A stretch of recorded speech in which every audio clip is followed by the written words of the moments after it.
साथियों, एनडीए का ये कार्यकाल बड़े फैसलों का है, तेज विकास का है। और अब हम समय गंवाना नहीं चाहते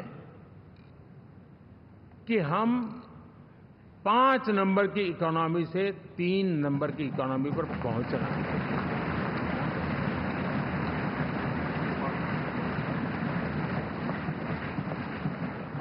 और ये खाली 5 और 3 का आंकड़ा नहीं है। उसके कारण जो अर्थव्यवस्था का कद बन जाता है, वो सामान्य मानवीय की आशा आकांक्षाओं को पूरी करने के लिए सरलता बढ़ जाती है।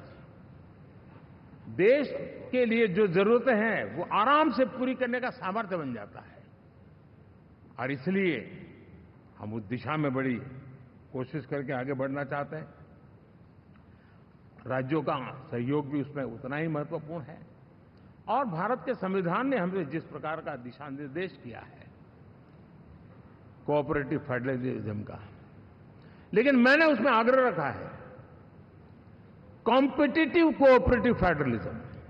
हमारे राज्यों के बीच में भी तंदुरुस्त स्पर्धा हो, राज्य और केंद्र के बीच में भी तंदुरुस्त स्पर्धा हो, हम अच्छा करने की स्पर्धा करें। और उस दिशा में हम आगे बढ़ना चाहते हैं। और हमने देखा है कि जब मैं कॉम्पिटिटिव कोऑपरेटिव फेडरलिज्म की बात करता हूं, आपने देखा G20 समिट हम एक जगह पे कर सकते थे, हम भी मालाएं पहन करके फोटो निकलवा सकते थे, लेकिन हिंदुस्तान के अनेक शहरों में 200 से ज्यादा मीटिंगें हुई और दुनिया भर के नीति निर्धारक जो कहे G20 देशों के और बाकी भी 5-7 देशों के, वो हिंदुस्तान के कोने कोने में गए। उनके देशों में जाकर के भारत की विविधता, भारत की विशालता, इसकी चर्चा कर रहे हैं। उनके लिए आश्चर्य है। हमने तो दिल्ली आकर के वापिस जाते थे, पता ही नहीं था कि देश इतना बड़ा है। ये अपनी एक ताकत का परिचय हुआ है।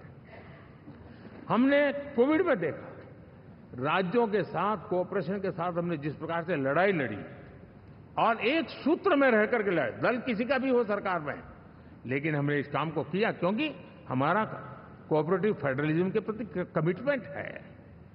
एस्पिरेशनल डिस्ट्रिक्ट एक ऐसा मॉडल है गवर्नेंस का जिसमें राज्य भी उतना ही सक्रियता से हमारे साथ जुड़े हुए हैं। और दुनिया के लिए जो डेवलपिंग कंट्रीज हैं, उनके लिए गवर्नेंस का एक ऐसा मॉडल प्रस्तुत हो रहा है जिसका अब तो केस स्टडी के रूप में दुनिया के अनेक यूनिवर्सिटी केस स्टडी करना शुरू की है। अब उसको हम आगे बढ़ाते हुए एस्पिरेशनल ब्लॉक की तरफ ले जा रहे हैं, ताकि हमारे ग्रासरूट लेवल पे भी जो वीक एरियाज हैं, जहां सुविधाएं अभी सामान्य एवरेज से भी नीचे हैं, उसको हम जल्दी से जल्दी उस स्टेट की एवरेज तक लाना चाहते हैं। देश का रीजन, कोई भी क्षेत्र हो, सर्वांगीण विकास को लेकर के हम चले।